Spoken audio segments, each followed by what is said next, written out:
Hey everybody, how's it going? Welcome to another MAMG Let's Play of Hotel Dusk. When we left off, we just spoke to Rosa after getting Summer's autograph. It took forever to do, by the way.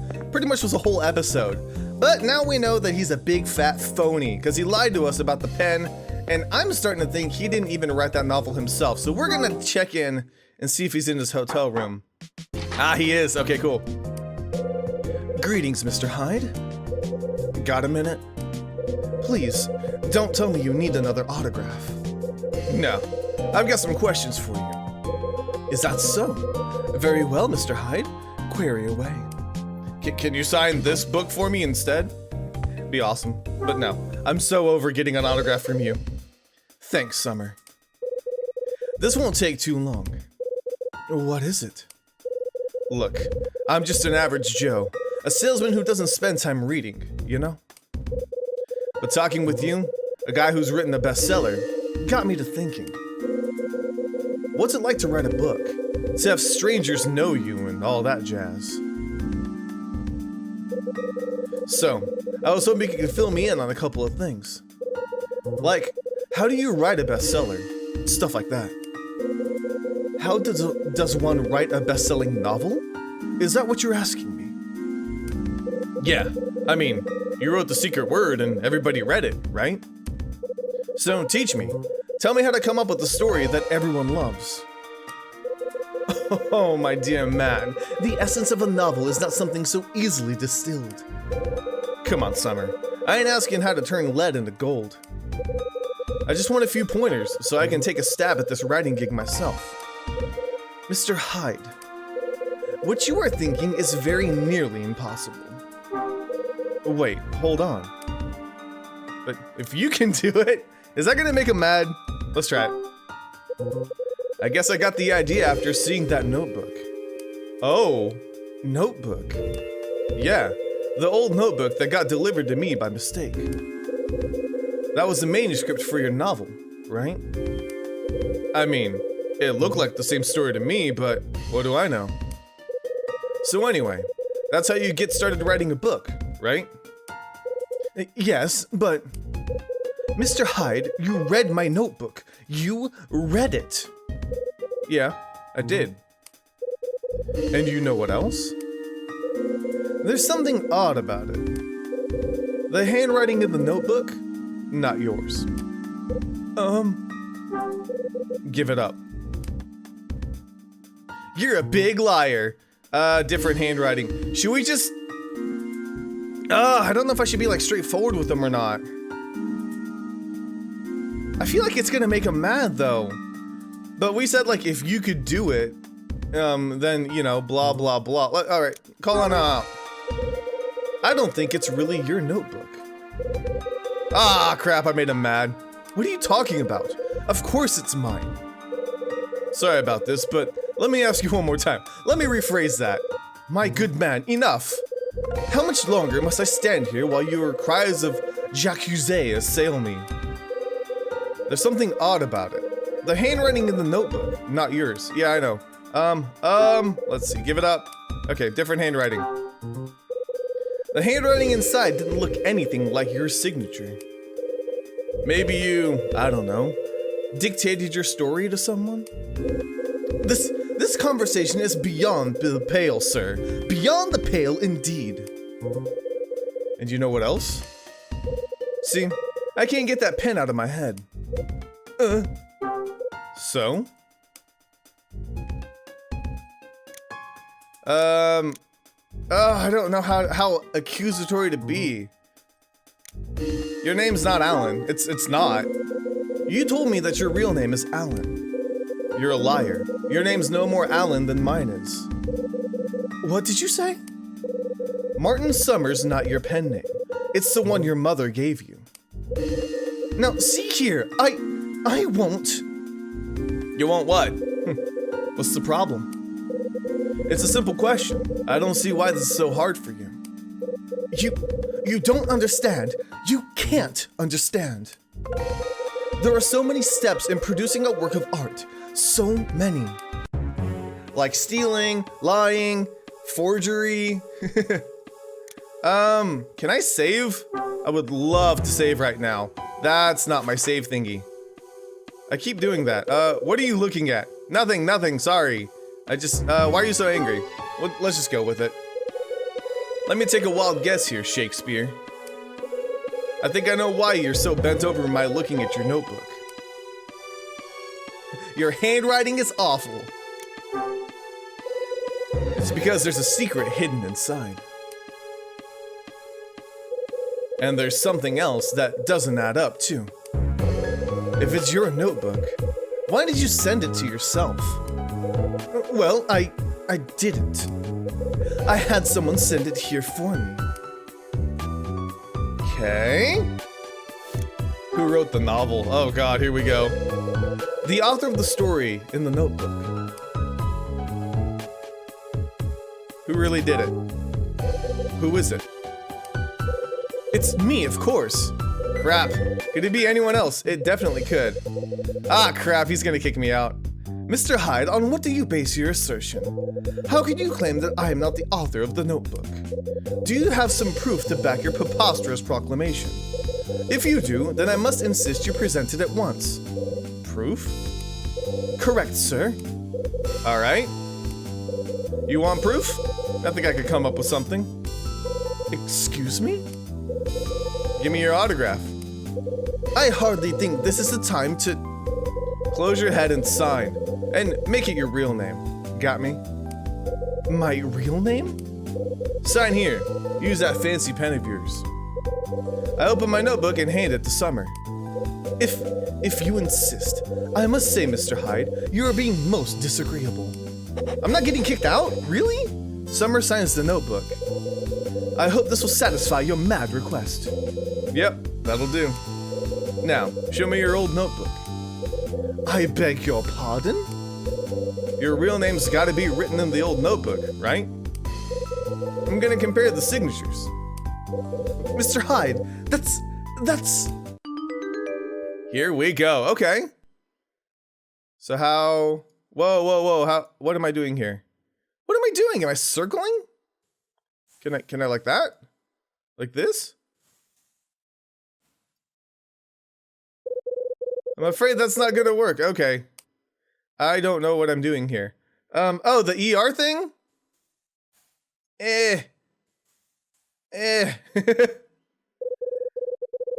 No? It's gotta be the ER thing. I just need to get it in there. Is that... Please? Okay, I can't really, like, draw. I'm a terrible person. There's no way you wrote the story in this notebook.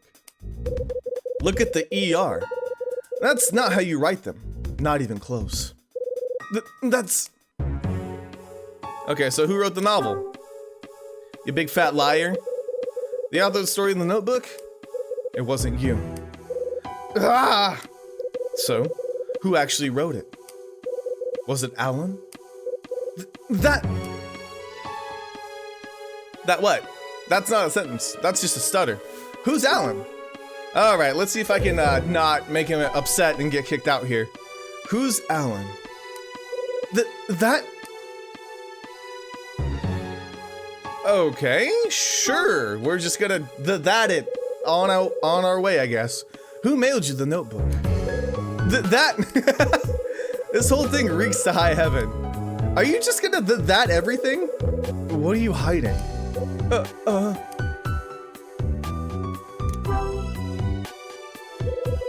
What's the connection between you and Alan? That's... Come on, dude. I'm getting nowhere fast. Yeah, we can stare off. What's the problem? Enough. Who are you? Who hired you? Was it the publishing company? Or was it that treacherous Dan fellow? What are you babbling about? I don't work for any publisher, and I don't know anyone named Dan. Don't lie to me. Someone must have sent you. Do not think to treat me like a common fool. I'm not a stupid man. Apparently you are. Do you truly think to extort more money from me? It will not stand, sir. It will not. Hey, calm down. You're getting all worked up for nothing. I'm not a private eye. I'm not a hired thug. I'm just a salesman who happened to run into you in this hotel. But you discovered it. Discovered what? My secret. Looks like it. The question is, which secret? The fact that your debut novel was written by somebody else? Or that someone found out and is blackmailing you? Yeah, you're clearly not a fool. You got two secrets, and now I know them both.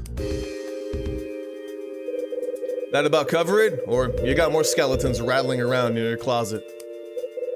Mr. Hyde, I must ask you again, who are you? Like I said, pal, just a salesman. Then why are you going to expose my secrets? That's not my plan. There's nothing in it for me. And blackmail's a dangerous game that I won't play. I just want the truth. The truth? The truth is something I fear, lest it be discovered and exposed to all. It haunts me, and has kept me from even one restful night these past 10 years. Mr. Hyde, if I could take the secrets I've kept hidden away in my soul, if for one moment I could share them with another human being, it might not be too late. I might yet be able to make a fresh start. I'm here, I'm listening. Please, Mr. Hyde, would you do me the favor of hearing my sad, ponderous tale? If it's ponderous, I'm okay. I don't really feel like ponderous right now. Not in the mood for ponderous. Oh, here we go. When I was young, I wanted nothing more than to be a novelist. Upon graduating university, I found work writing for a small magazine. I reported local news by day and chased my dream every other waking moment. And yet, as the years slipped by, I realized I was failing and fading. I was incapable. I had no muse to guide me. No words would come. I prepared to let my dream wither and die. But it was at that moment, my darkest hour, that I met Alan. The guy who owns the pen. That's correct. Alan, he was my friend. Keep going. We frequented the same cafe and knew each other's faces well. One day, we struck up a conversation and soon after became fast friends. Our lives were very strikingly similar. We were the same age, for one. In addition, we were both reporters, and we had both been raised by our fathers. The thing that surprised me the most was discovering Alan's dream for the future. As you may have surmised, Alan too longed to be a novelist. And yet, although we shared many similarities, there was one aspect where we differed. Alan had not abandoned his dream. In fact, he was totally consumed by it. He pursued the craft with a fervor and desire I could only faintly recall. Moreover, he was a man of immense talent. As for myself, I never shared my own aspirations with Alan. For some reason, I simply did not wish to speak to him of that. So, Alan knew nothing of my impotent ambitions, and one day he gave to me a manuscript that was to be his entry in a writing contest. Humbled by his trust, I gave it my full attention, reading it all in a single night. It was amazing, a work of singular power and beauty. Alan had actually done it. He had created a snare of prose and passion with which to capture his dream. He would be a novelist. I couldn't think. I was drained, empty, filled with jealousy and rage, and into this dark void, an even blacker thought was born. If only the manuscript were mine. If it were mine, my forsaken dream might yet come to fruition. And so I acted. I opened Alan's desk and I took the manuscript. It was like being a part of a waking dream, where the actions were not my own. I took it home, typed it up, and submitted it under my own name. As you know, the book was named The Winner, and I was a novelist. And Alan? What happened to him? Alan had been betrayed by his only friend. He disappeared, vanishing one day without a trace. Oh, how I have searched for him these past 10 years.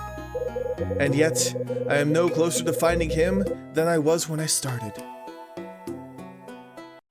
Mr. Hyde, I became a novelist by stealing Alan's work, but I do not possess his talent. Each book I write is poorer than the one before. And then, the unthinkable. My assistant, Dan, found Alan's purloined notebook. So, you paid Dan off and he sent you the notebook. That it? Yes, it is. So, why'd you choose this hotel to take care of your transaction? That, at least, is the question which I can answer quite easily. I had heard of this hotel from Alan. He told me that Hotel Dusk was a special place to him. He said something very important happened to him here. Something important, huh? Yes. Alan mentioned it to me but once. Whatever it was, I could see how he treasured and safeguarded it. Yeah, I'd treasure this rat hole too. Mr. Hyde, Can it? I'm done with you. I'll see you around.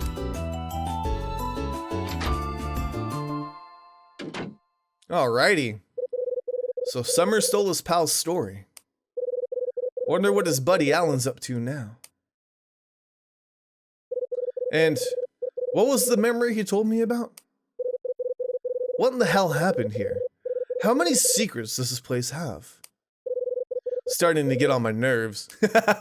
So many freaking secrets. Come on, Hyde. Think. Alright, hold on. I gotta get all this straight in my head. Time to recap the chapter. Alright. Summer piqued my interest with this yapping about a painter named Osterzone. I gave Rachel a buzz and asked her to dig up info on the guy. While I was waiting, I figured I'd check out the room the other Kyle Hyde stayed in. With my old pal Louie's help, I got the key to room 217 and let myself in. That's where I found the lighter, the one that I think belonged to Bradley. But that wasn't the only clue I found in room 217. Along with the lighter, I also found, an old photo. Yep, okay. I was like, right? The cash was in his toilet, so I found an old photograph in room 217. There's a man and a little girl in it, probably his daughter. I finished checking out 217, then headed back to my room for a break. That's when I found the stack of cash hidden in the toilet tank. I needed to know who left it there and why, so I put on my detective face and left. Yeah, detective face, totally mine. That's when Rosa cornered me and saddled me with one of Sumner's books. She insisted that I get an autograph. Let her clean? Was that one of the options? Please, just let me clean. She asked me to get Summer to sign her book. Kyle Hyde, professional autograph hound. Cripes. I tracked Summer back to his room to get the autograph. That's when Summer noticed he'd lost something. The thing Summer dropped was the pen. Alright, not too bad so far. The old noggin's still retaining some information. Summer lost a pen. Same pen Louie found and gave to me. I gave the pen to Summer, and he signed Rosa's book. But now, I was on to him, and getting more suspicious by the second. See, Rosa said something that got me interested in Summer again. She talked about, his real name. Okay. Summer said he wrote under a pen name. But Rosa told me Martin Summer is his given name. My money's on Rosa. I would definitely count on Rosa over Summer. I knew Summer was guilty of something, so I put him under the bare bulb. That's a cool phrase. Guy cracked like Humpty Dumpty and spilled his guts about his debut novel. The big secret was, he has odd handwriting. Summer's the thief. I don't know why you would do that though. You know, like, your writing style is going to be vastly different. Like, if you wrote another novel, everybody would know. Summer stole the story from some guy named Alan. The same Alan whose name was inscribed on the pen Louis found. Searching room 217 confirmed my hunch. Bradley was here 6 months ago. But now, I got some other things to take care of before I can follow up on these leads. The guests here eat, sleep, and hoard secrets like squirrels hoard nuts. I was willing to let them take their private affair home and let it be. But that was before somebody decided to stash a wad of cash in my john. Now it looks like I gotta be part of the circus sideshow. Well, so be it. I feel the old instincts kicking in, and somewhere a part of me grins. Probably your mouth, I would assume. I'm still looking for anything that'll lead me to Bradley, but nothing's stopping me from taking out the trash along the way. True. Very, very true. Alrighty, so we're gonna save. And that's what, the end of chapter 4, I think? Not bad, not bad at all. Okay. Chapter 5. I think we're about halfway done. I think there's either 9 or 10 chapters. What am I supposed to do with all that loot? Spend it! No? It's in your suitcase, right? Can we do anything with it? My suitcase is on top of the table. I know that. The cash. What should we do with it? I pulled a stack of cash out of my suitcase. I don't think we need it. I don't think we want to have it right now, honestly. That might be a bad idea. Alright, let me put that back. Because I don't want to have it on me in case, like, I get searched again. Alright, I hid the stack of cash in my suitcase. Yeah, that's fine. Alright, so we need to get out of here. I guess we'll step out and see what happens. Or just take a one step forward. Phone's ringing! Huh? The phone. Again. It's Rachel! Well, probably. Phone is ringing. Let's go ahead and answer it. Hi there, handsome. It is Rachel. You doing okay? What is it, Rachel? Your usual cheery self, I see. Listen, I dug out some info on this Osterzone fellow. Let me have it. You're welcome, okay? Let's see. He was born in England in 1875, and he died in 1910 at the age of 35. Whole career is one big mystery. The guy was a complete unknown while he was alive. Then, about 40 years after he died, 10 or so of his works were discovered. Suddenly, people love his stuff and he becomes the art world's new darling. From what I've read, artsy types appreciate his subtle and distinctive brushwork. There are a lot of collectors out there who want his paintings in a big way. You wouldn't believe how much folks are paying for his stuff. It's crazy. Oh, and his most valuable painting is something called Angel Opening a Door. Angel opening a door, huh? Mm-hmm. But the thing's been stolen, so there you go. Someone stole it? That's right. It says here it was taken from the Travis Art Museum. Let's see. Yep, 3 years ago. Interesting. Apparently, it's the largest of all Osterzone's paintings, and the most popular. Isn't this all just fascinating? Yeah. So, Kyle, sweetie. Huh? Why the sudden interest in dead painters? Actually, I just wanted to know about the angel paintings. Angel paintings? You mean paintings of angels, right? Yeah, whatever.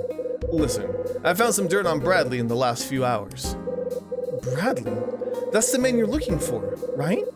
The one you won't tell me about? Bradley was my partner when I was on the force. 3 years ago, he went rogue and stabbed me in the back. Not literally, just figuratively. Used his badge to steal a boatload of cash and a big angel painting. Then he vanished. I want to know what happened, why he did it. That's why I'm tracking him down. Oh. Let me guess. Ed's out again, isn't he? Yeah. Yeah, he's out. I'll have him give you a ring when he gets in. Do it. And Kyle, thanks for telling me about Bradley. Sure. You're welcome, Rachel. We'll give you some information from time to time. Okay. 8 bells. Time to go see Rosa. 8 bells, huh? Is that how we're gonna say it's 8 o'clock now? At least it wasn't 8 chimes, I guess. Alright, so Rosa is probably, well, she could be anywhere really, but she's most likely in the kitchen area. Hello? A door opens at the end of the hallway. Oh, hey buddy, looking for your money? Huh? Should I say something? Should I say something to him?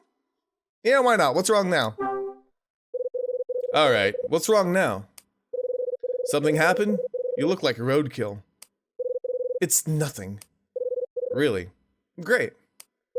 See you around. Hey. Wait a minute, will you? No, we're good. Ah, crap. What? Doesn't he say anything to you? Like what? Like what? Never mind. You didn't hear anything anyway. Yeah, I heard. Somebody boosted your stuff, right? That was what this is about. So you did hear, huh? Yeah, we can ask him, I guess. So, what got taken? I'm not telling you that. Hey, hold on. Oh god, if I tell him that, he's probably gonna think I stole it, so I'm not gonna do that. Why not? Get serious. You could be the thief for all I know. But I will get my things back. That idiot manager is searching right now. Room the room, which means he'll visit you too. Does that frighten you at all? This fun for you, kid? You like playing cops and robbers? Huh? Look at you, standing there with that idiot grin on your face. What a sap.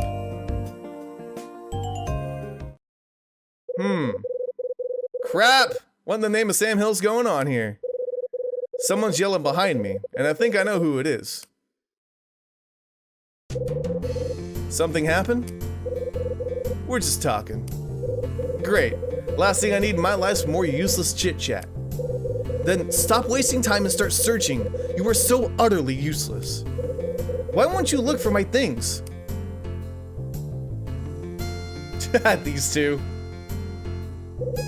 Jeff clamps his mouth shut and storms off.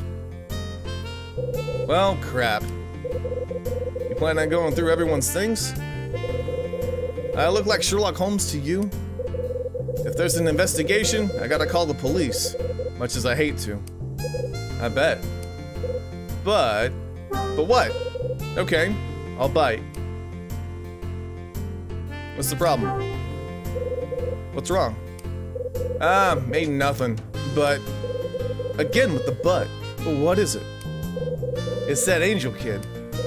He's off kilter, you know? Rubs me the wrong way. I wonder if I need to put the cash on me if he's supposed to be searching the rooms. I'm not sure.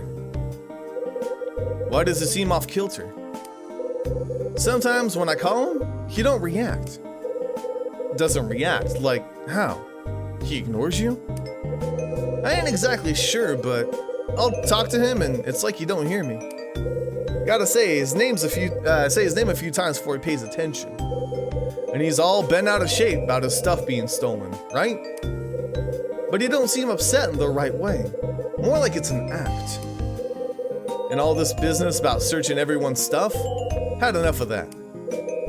You think he's lying? I don't know. But I don't want to call no cops. I hate cops. What are you gonna do? Gonna think things over for an hour is what I'm gonna do. 1 hour exactly? You got a show to watch or something? I'm a punctual man. Anyway, I'm gonna give it an hour, then hear his story again. Then, I'll decide whether or not to call the police. Okay, sure. Dunning finishes talking and slouches off. So maybe we don't need to hide our stuff yet, but just in case, I'm gonna save it in a different slot, and then that way if I do get searched and something gets found, I'll be able to deal with it later. Alrighty, save complete. So now let's talk to Rosa real quick, and that may be one of the last things we do for this episode. I'm guessing she's gonna be in the kitchen. That's where she was. Rosa, you are not in here at all. Great. So she's lurking somewhere. Guess I could check the restaurant. Rosa, you in here? Nope, okay. Alright. Well, we're gonna have to scour for Rosa. Yay. I love walking around and trying to figure out what to do in my life. But this game is actually pretty good about stopping you and like letting you know if something's like right there though. So I don't think I'm gonna have to be like looking a lot. She's been in the lobby a couple times too. Front desk maybe? Rosa, honey, where are you at with your creepy grin? Where did you run off to? Okay, let's check. Where, over here, I think? Is where like Louis hangs out? Nah, we don't need to knock. We're pretty much staff at this point. As far as I'm concerned, we're staff. Okay, laundry, maybe? I don't know, Rosa does all the things. She could literally be anywhere. Rosa is not here. Okay, well, that was fun. Electrical room, doubt it. Boiler room, Louis' room? I doubt she's in Louis' room because that would be really weird, but maybe we can talk to Louis, find out what's going on. Knock, knock, knock. Is there a party someone didn't tell me about? Apparently Louis is hiding somewhere. Great. I didn't check the pantry, but I guess I could try that because it's connected to the kitchen. Rosa, where in the world are you? Did she tell us she was gonna meet us somewhere? And I forgot? Because that's very possible. Door's locked. Great. I don't think she did. But, okay, electrical room and boiler room are the only two rooms down here. Then after that, the only place I know to check would be like the roof. But what would she be doing on the roof? That would just be silly. That would be super silly, Rosa. You don't need the dust on the roof. I mean, it's just not worth it. So, maybe in here? Nothing in the boiler room. Okay. But yeah, there's still so many mysteries to unravel. Like, we got freaking Melissa's family and issues, and Summer's a liar, and Jeff's freaking out, or whatever, Angel, whatever his name was. I guess we'll try the roof. Let's try the roof. See if she's up here. I just don't see her. Like, she's seriously nowhere. Alright. Where in the world did she go? Jeff's been in, or not Jeff, Louis' been in the linen closet before, so we can check in here. See if he's hiding in here again. Nope, he's not in his hiding spot. It's kind of crazy how big this hotel is and you can't find a single person. I know I walked past the utility closet, but I'm wondering if I'm supposed to go back to my room now with the whole room by room search and all that, and I just walked right by it. No, I didn't. I'm 215, not 214. Right? Yeah, okay, here we go. Anything here? Nothing's going on. Well, you know what? I'm gonna go ahead and leave this episode here, and then, like usual, I'll look around and see if I can figure out what to do next, and then we'll start the next episode there. So, thank you guys so much for watching. Let me know if you enjoyed. I'll see you guys on the next MA&J. Let's go. Getting Summer's signature really make you that happy? Of course it does. That gives me 50. And 50 is nothing to sneeze at. Let me tell you. 50 what? Autographs, silly. I'm an autograph hound. I collect famous signatures. And Mr. Summers is number 50. Got a thing for famous people's handwriting, huh? I wouldn't put it that way, but yes, I suppose so, yes. I got my first one while I was waitressing at a little diner in Santa Monica. Funny enough, it was another novelist. To think it's been 16 years.